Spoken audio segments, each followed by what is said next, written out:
Mula pertama, saya menyapa kita semua bersama keluarga kami. Selamat malam, Shalom Aleem. Puji Tuhan. Ini merupakan pertemuan kita terakhir di tahun ini. Tuhan telah menolong kita dalam ibadah yang kita sebut Exploring Worship. Kombinasi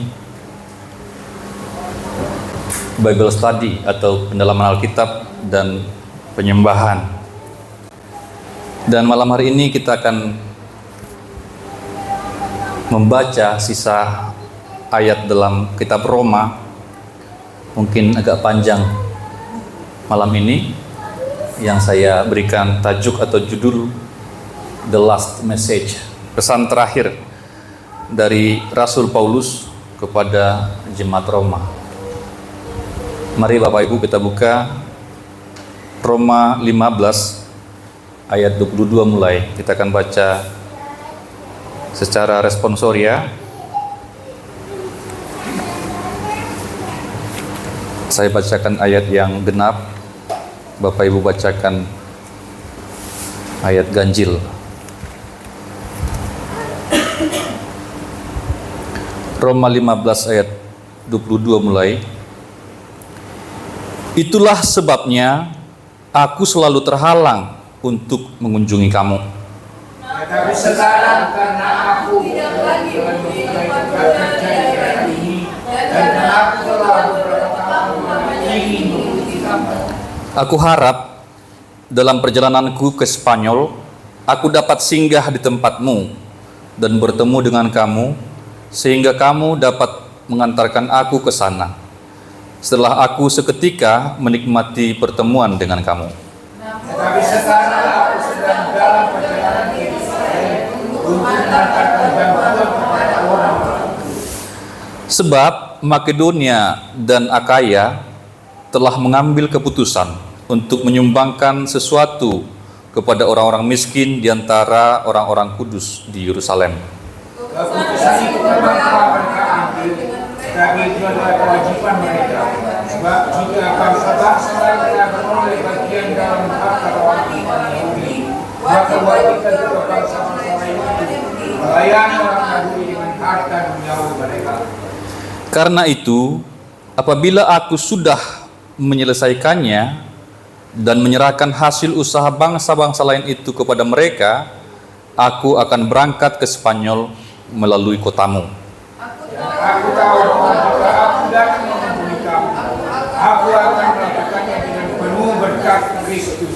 Demi Tuhan kita Yesus Kristus dan demi kasih yang bersumber dari Roh, aku menasihatkan kamu, saudara-saudara, untuk bergumul bersama aku dalam doa kepada Allah untuk aku.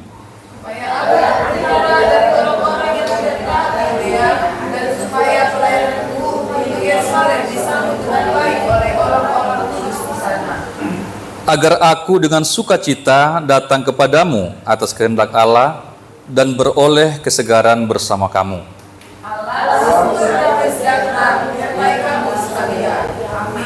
Kita lanjutkan ayat 16, pasal 16. Aku meminta perhatianmu terhadap Febe, saudari kita yang adalah pelayan jemaat di Kengkrea. Supaya kamu menyambut dia dalam Tuhan, sebagaimana seharusnya orang kudus, dan berikanlah kepada bantuan dari Tuhannya, sebab dia sendiri telah memberikan bantuan kepada banyak orang, juga kepada sendiri. Sampaikan salam kepada Priscilla dan Aquila, teman-teman sekerjaku dalam Kristus Yesus. Mereka telah bertaruhkan nyawanya untuk hidupku. Kepada mereka dapat saja mereka mengasihi, tapi juga semua jemaat bukan Yahudi. Salam juga kepada jemaat di rumah mereka. Salam kepada Epenetus yang kukasihi, yang adalah buah pertama dari daerah Asia untuk Kristus. Salam kepada Maria yang keras. Salam kepada Andronikus dan Yunia, saudara-saudara sebangsaku yang pernah dipenjarakan bersama aku. Mereka orang-orang yang terpandang di antara para rasul dan telah hidup dalam Kristus sebelum aku. Salam kepada Ampliatus yang kukasihi dalam Tuhan. Salam kepada Urbanus, teman sekerja kami dalam Kristus, dan salam kepada Stakis yang kukasihi. Salam kepada Peres yang telah uji dalam Kristus. Salam kepada mereka yang mengisi rumah Artibulus. Salam kepada Herodion, temanku sebangsa. Salam kepada mereka yang termasuk isi rumah Narkisus yang ada dalam Tuhan. Salam kepada Trifena dan Trifosa yang bekerja kebetulan dalam pelayanan Tuhan. Salam kepada Persis yang kukasihi, yang telah bekerja sangat keras dalam pelayanan Tuhan. Salam kepada Rufus, orang pilihan dalam Tuhan, dan salam kepada ibunya, yang begitu juga adalah ibu. Salam kepada Kristus, Tukeon, Hermes, Thomas, Hermas, dan saudara-saudara yang bersama dengan dia.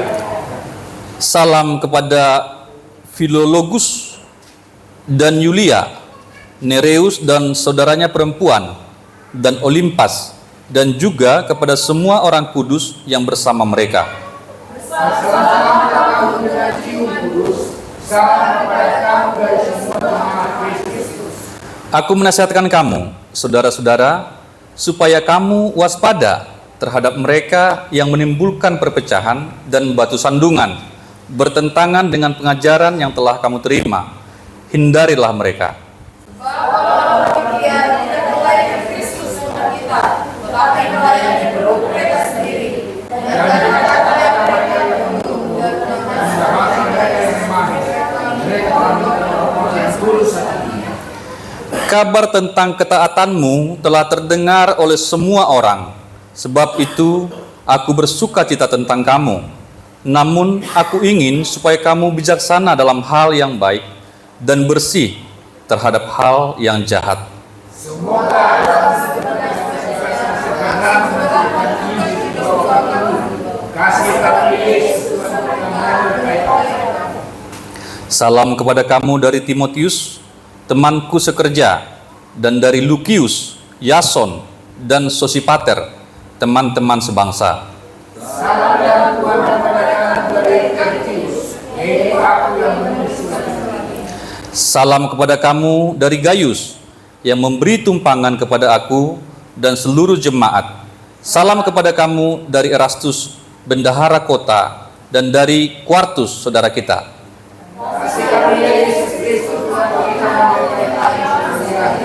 Amin. Bagi Dia yang berkuasa menguatkan kamu, menurut Injil yang kumasyurkan dan pemberitaan tentang Yesus Kristus, sesuai dengan penyingkapan rahasia yang tersembunyi berabad-abad lamanya, Tapi yang sekarang telah menyatakan dan menurut perintah Allah telah diberikan oleh kitab-kitab para nabi kepada segala bangsa untuk membimbing mereka kepada ketaatan iman. 27 Bapak Ibu, kita baca bersama-sama ayat terakhir dari kitab ini. 1, 2, 3. Bagi Dia satu-satunya Allah yang bijaksana melalui Yesus Kristus segala kemuliaan sampai selama-lamanya. Amin. Amin. Amin. Puji Tuhan, cukup panjang bacaan kita pada malam hari ini, tapi kita bersuka cita. Saya sebagai hamba Tuhan yang Tuhan percaya untuk membawakan kitab Roma ini, bersuka cita bisa menyelesaikan ini dengan baik pada malam hari ini. Kita akan melihat beberapa hal dalam pesan terakhir Paulus. Yang pertama, ada sebuah harapan dalam diri Paulus untuk datang ke Roma. Ya. Tetapi kunjungannya dihalangi. Kunjungan yang dihalangi. Kita sudah belajar bersama Bapak Ibu bahwa jemaat Roma bukanlah jemaat yang didirikan oleh Rasul Paulus. Namun sebagai Rasul Kristus, ia memiliki otoritas untuk mengajar dan menasihati mereka. Ia menyurati jemaat ini. Bahkan Paulus ingin mengunjungi. Dikatakan di sana selalu terhalang. Berarti ada sebuah usaha yang berulang kali, yang terus menerus, tetapi Paulus belum kesampaian. selalu terhalang, selalu terhambat, selalu terkendala. Namun dalam ayat yang kita baca tidak jelas apa saja halangannya, tetapi dikatakan selalu terhalang. Mau kunjungan ke Roma terhalang, mau kunjungan ke Roma terhalang lagi, terhalang lagi. Tetapi ada satu poin yang kita bisa ambil dari Paulus ini, sekalipun terhalang, tetapi kunjungan itu selalu diupayakan. Kunjungan adalah sesuatu yang harus diupayakan. Ada banyak hal, ada banyak hambatan, ada banyak halangan untuk mengunjungi seseorang, untuk mengunjungi keluarga, untuk mengunjungi jemaat, tetapi kunjungan itu harus tetap diupayakan. Berikutnya, kunjungan yang dirindukan, kunjungan yang dirindukan oleh Paulus. Paulus berkata, telah beberapa tahun lamanya ingin mengunjungi kamu. Ya, tadi dikatakan selalu terhalang. Dan halangan ini bukan 1 bulan, 2 bulan, 3 bulan, tetapi bertahun-tahun.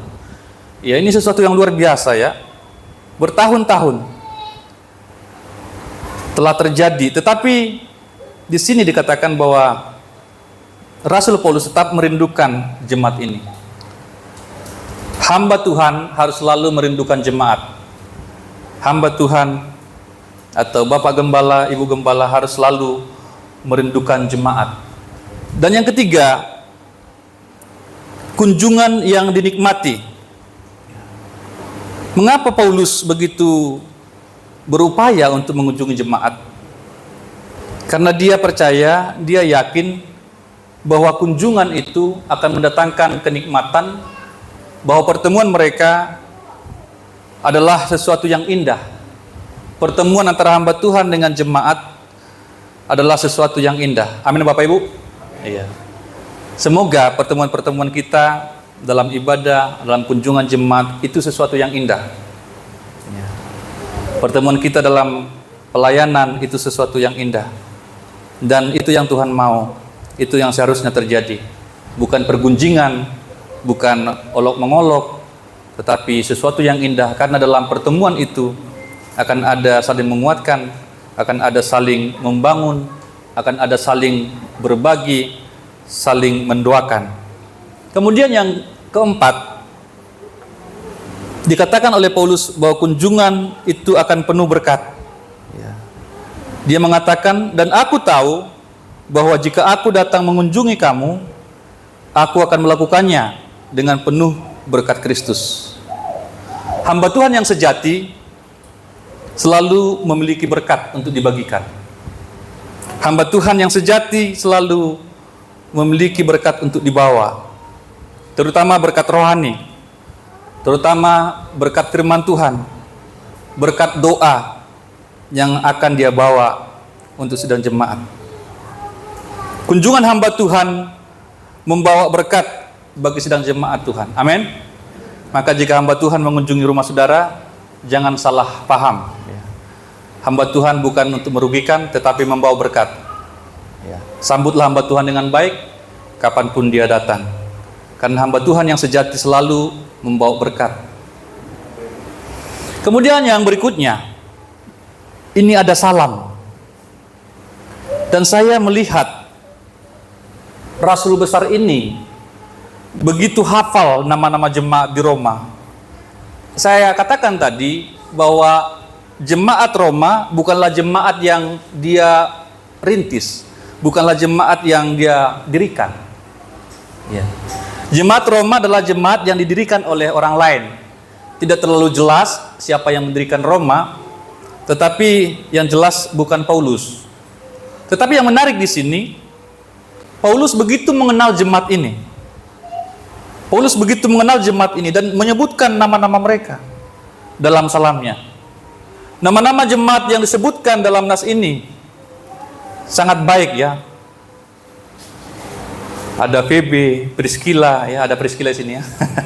Ya, Aquila, Epenetus, Maria, Andronicus, Yunias, Ampliatus, Urbanus, Takis, Apeles, Aristobulus, Herodian, Saya catat di sini Bapak Ibu, sampai Olimpas itu ada 27 nama yang dicatat, yang disebutkan oleh Paulus.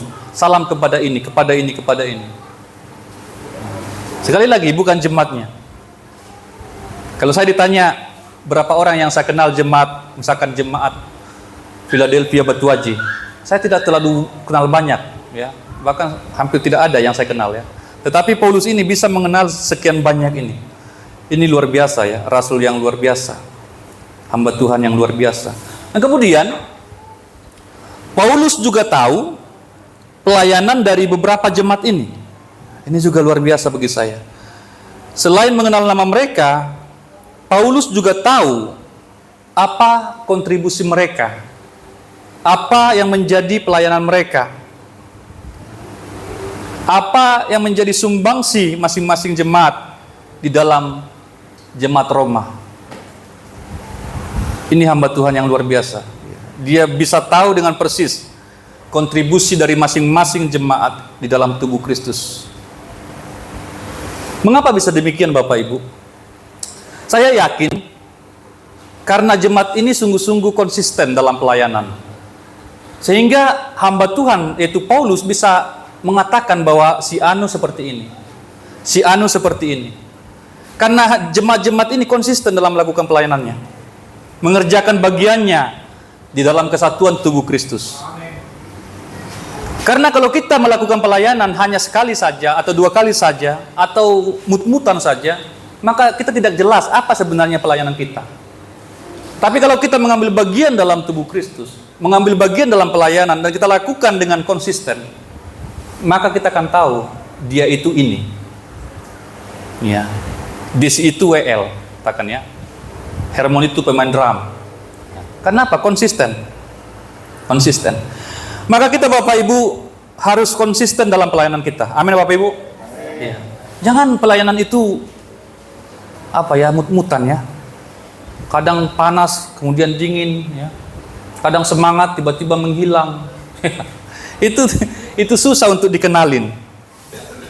Makanya saya melihat ini, mungkin saudara membaca ini hanya nama-nama saja. Kita tadi lumayan capek ya baca nama-nama ini ya. Tetapi ada yang menarik sekali yang kita bisa belajar. Bagaimana Paulus mengenali setiap pelayanan dari jemaat ini. Beberapa hal yang disebutkan. Ya, saya sebut sebagai kontribusi jemaat atau peran jemaat Roma. Ya, pertama disebut VB. Ya, VB ini memberikan bantuan kepada banyak orang. VB ini orang yang ringan tangan, membantu, ya, suka memberi, memiliki hati yang murah hati untuk memberi kepada orang, suka memberi kepada orang, suka membantu orang. Nah, kembali kepada yang saya sampaikan tadi, tentu VB tidak melakukan itu hanya sesaat saja, hanya satu momen saja, tetapi dia berulang kali membantu. Dan dia tidak pilih kasih untuk melakukan itu. Mungkin VB ini orang yang punya harta, punya uang, kemungkinan. Tetapi yang saya perhatikan, tidak semua orang yang punya itu mau membantu. Tidak semua orang yang kaya mau bersedia membantu. Tidak semua orang kaya langsung mau berbagi. Banyak juga orang kaya yang kikir. Benar ya? Amin ya?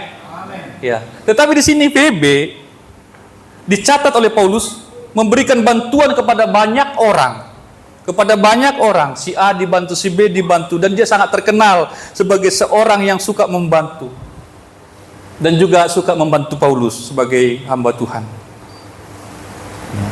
Sekali lagi, ketika Tuhan memberikan karunia untuk berbagi, itu lakukan. Karena tidak semua orang memiliki karunia itu. Mungkin bagi kita aneh, kenapa ya dia itu kaya tetapi tidak pernah memberi? Ya, tidak semua orang diberikan itu, karunia itu. Tetapi ada yang lain, tidak terlalu kaya, yang tadi lebih kaya daripada dia, tetapi dia suka berbagi.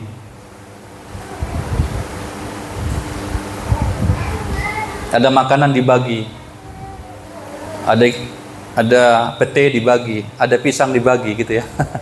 Ada mujahir dibagi. Ya mau tagal ya? Iya. Tegal punya mujair itu ya. Nanti kita bakar. Suka berbagi. Suka memberi bantuan. Kemudian ada namanya Priscilla dan Aquila. Priscilla dan Aquila. Orang ini dikatakan sebagai teman-teman sekerja. Priscilla dan Aquila teman-teman sekerjaku dalam Kristus Yesus. Iya. Rekan kerja Paulus. Teman-teman sekerjaku dalam Kristus Yesus. Ada Priscilla dan Aquila. Ya. Kemudian dikatakan mereka itu telah mempertaruhkan nyawanya untuk hidupku. Waduh. Priscilla dan Aquila mau membantu Paulus, mau mempertaruhkan nyawanya untuk hidup Paulus. Waduh, luar biasa jemaat ini. Kepada mereka bukan aku saja yang berterima kasih, tetapi juga semua jemaat bukan Yahudi.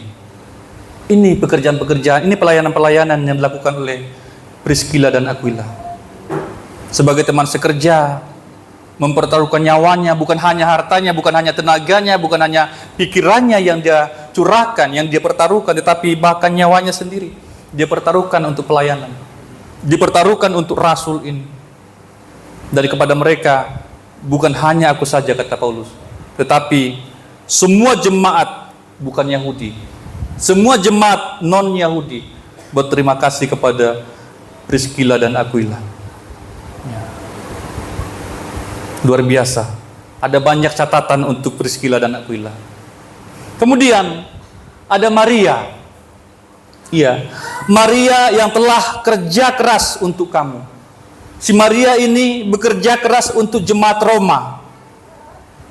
Ini jemaat Bapak Ibu ya, ini bukan hamba Tuhan, ini dari jemaat. Ya, Maria ini seorang jemaat yang bekerja keras untuk mengurusi jemaat Roma.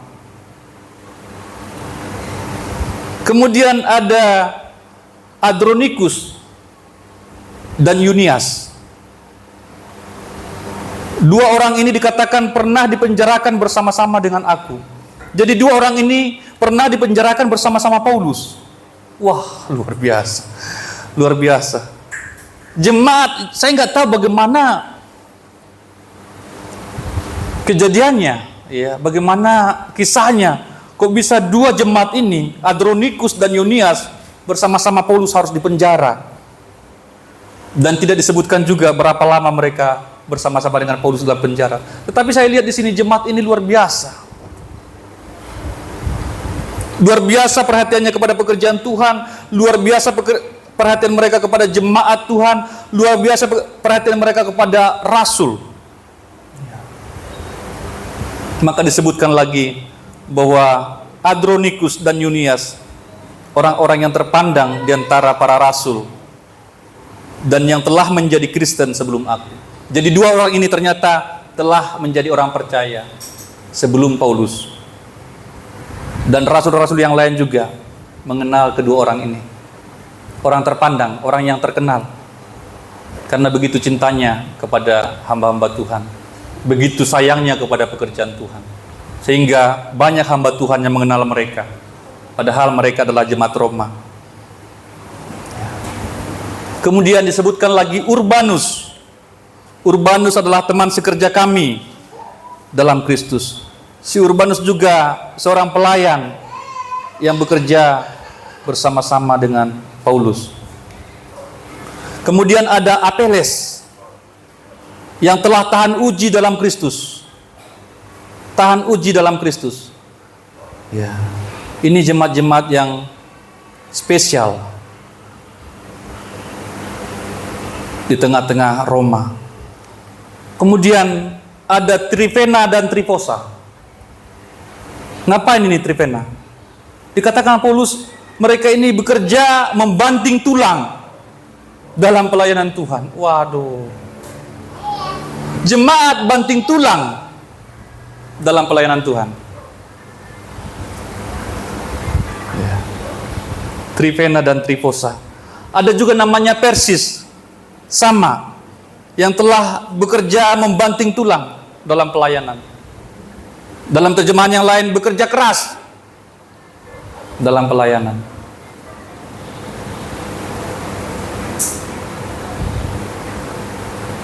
Ini jemaat-jemaat yang dinotis oleh Paulus. Jemaat-jemaat memiliki kualitas yang luar biasa. Ya. Tuhan mau jemaat bertumbuh. Semakin hari, semakin mendengarkan firman Tuhan, mereka bertumbuh. Sehingga mereka semakin hari memiliki kecintaan akan firman Tuhan. Memiliki kecintaan akan tubuh Kristus. Mencintai pelayanan, mencintai pekerjaan Tuhan. Kemudian ada namanya Rufus. Salam kepada Rufus, orang pilihan dalam Tuhan. Namanya Rufus, ya, orang pilihan dalam Tuhan. Kemudian disebutkan juga ibunya si Rufus ini yang berperan juga sebagai ibu bagi Paulus. Ya. Ibu Rufus yang bagiku juga adalah seorang ibu. Ya. Dia mungkin sudah tua, tetapi dia begitu mengasihi Paulus. Dia menganggap Paulus itu sebagai anaknya sendiri. Dia menerima Paulus sebagai anaknya sendiri. Sampai Paulus mengatakan, Ibu Rufus, yang bagiku adalah juga ibu. Ini kualitas jemaat yang luar biasa. Sehingga disebutkan oleh Paulus.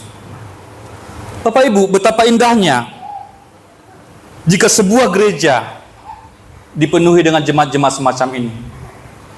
Ya. Jika sebuah gereja memiliki peran yang jelas dalam pelayanan pembangunan tubuh Kristus. Nama-nama yang disebutkan oleh Paulus di sini, nama-nama yang benar-benar berkontribusi dalam pekerjaan pelayanan. Tercatat dan terpatri dalam hati Paulus.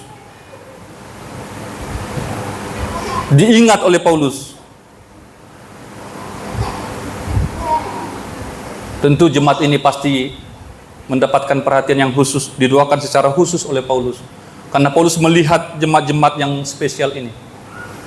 Begitu mereka mati-matian untuk membela pekerjaan Tuhan.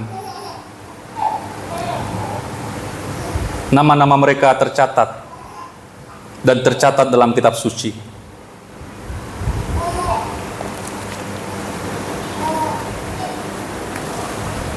Kita juga mau nama kita tercatat dalam kitab kehidupan. Kita juga mau pelayanan kita tercatat dengan baik. Maka kita harus melayani dengan jelas sesuai dengan karunia yang diberikan oleh Roh Kudus kepada kita. Berulang kali Bapak Gembala menyampaikan, kita harus tahu karunia kita dan melayani sesuai dengan karunia itu sehingga berguna di dalam jemaat. Yang saya tidak temukan di sini adalah pelayanan sebagai komentator. Tidak ada. Tidak ada. Seringkali hanya berbicara, hanya berkomentar, hanya menuntut.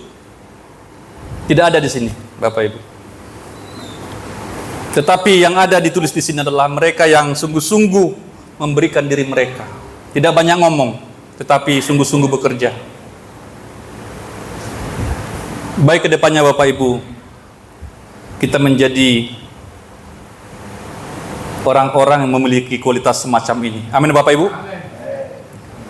Apapun itu, sekecil apapun itu, tetapi ketika kita lakukan konsisten, itu bisa dicatat. Katakan itu yang paling sederhana, hanya mengantar satu orang sekolah minggu ke gereja ini, ke tempat ini. Lakukan dengan sungguh-sungguh setiap minggu. Itu bisa dicatat.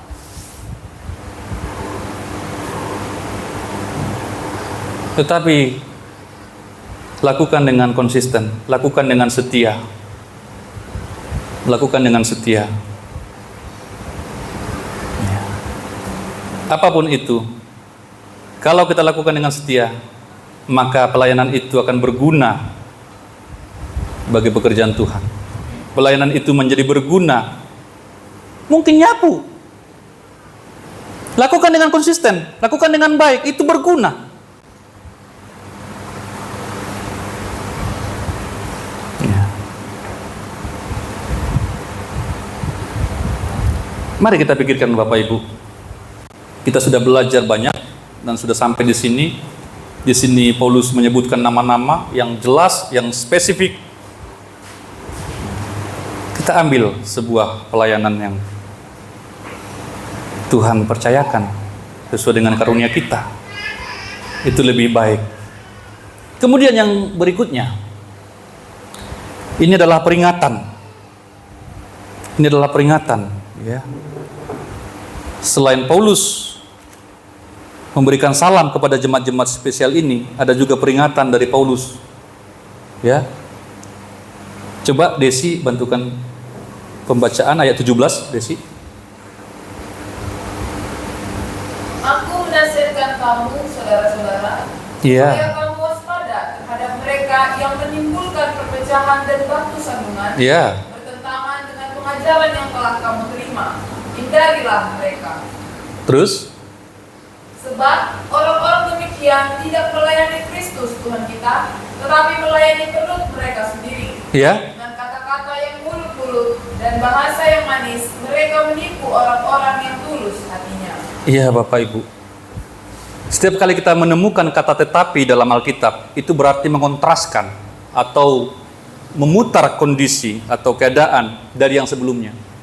Tadi mereka semua yang disebutkan sebelumnya, nama-nama yang disebutkan sebelumnya adalah mereka yang melakukan pekerjaan Tuhan dengan baik. Mereka adalah orang-orang yang positif dalam pekerjaan Tuhan, dalam melayani Tuhan dengan sungguh-sungguh, dengan tulus hati. Namun di sini ada sebuah peringatan.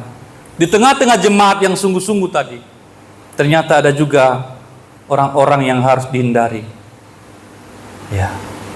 Ada juga orang-orang yang tidak seperti mereka. Makanya juga menjadi pelajaran. Saya catat di situ, orang yang perlu diwaspadai, bahkan dihindari. Ya, saya berikan warna merah. Ya. Orang yang bertentangan dengan pengajaran yang benar. Orang yang bertentangan atau orang yang menentang pengajaran yang benar.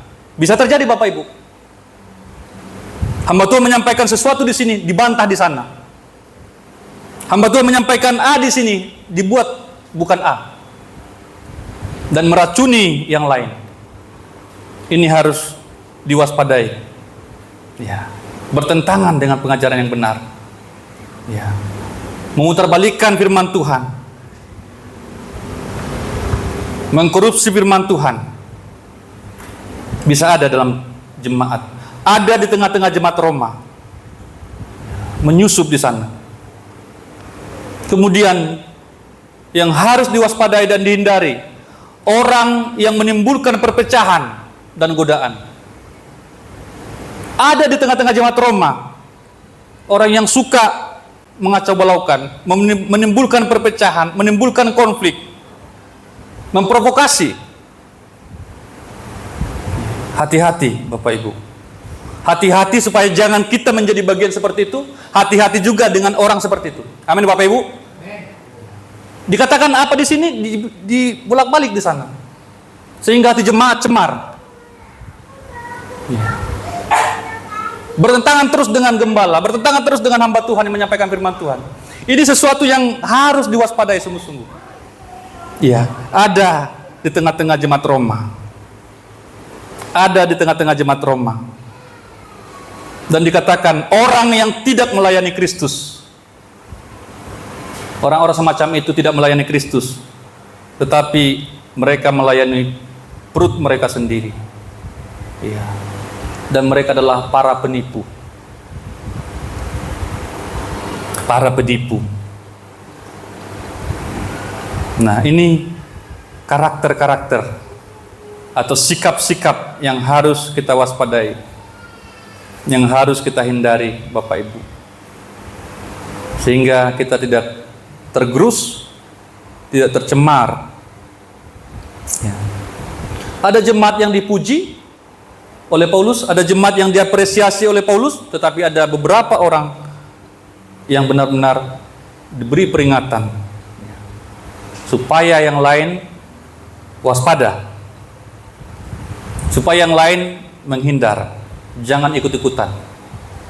Ya. Jadi dua pihak atau dua sisi sungguh-sungguh diberikan perhatian oleh Paulus. Kemudian yang terakhir, segala kemuliaan bagi Allah. Coba Desi mengakhiri perjumpaan ini, bacakan 25 sampai 27. Bagi Dia yang berkuasa menguatkan kamu, Iya. Injil yang memasyurkan dan pemberitaan tentang Yesus Kristus sesuai dengan penyikapan rahasia yang tersembunyi berabad-abad lamanya, tetapi yang sekarang telah dinyatakan dan yang menurut perintah dari Allah yang abadi telah diberitakan oleh kitab-kitab para nabi kepada segala bangsa untuk membimbing mereka kepada ketaatan iman. Bagi Dia satu-satunya Allah yang bijaksana, melalui Yesus Kristus segala kemuliaan sampai selama-lamanya. Amin. Amin. Ya. Di sini jelas bahwa Allah yang menguatkan jemaat.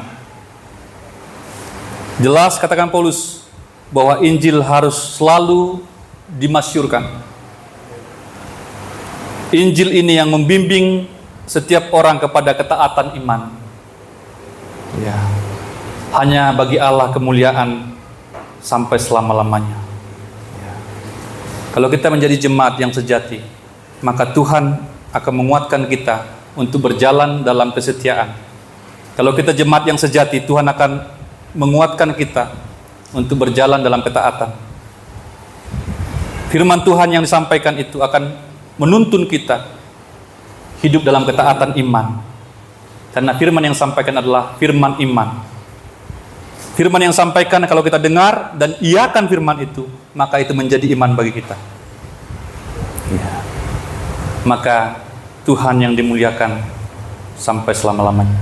Malam hari ini kita akan lebih banyak menyembah Tuhan, bersyukur kepada Tuhan. Karena Tuhan telah menuntun perjalanan ibadah kita selama 1 tahun ini. Kita bersyukur bersama-sama merendahkan diri di bawah kaki Tuhan, menyembah Tuhan pada malam hari ini. Kitab Roma adalah kitab yang mengajarkan bahwa orang benar hidup oleh iman. Kiranya iman sidang jemaat dikuatkan dan semakin diteguhkan. Terima kasih buat kesetiaan saudara dan seluruh atensi saudara dalam mengikuti Exploring Worship selama 1 tahun ini. Berkat Tuhan melimpah bagi kita semua. Amin.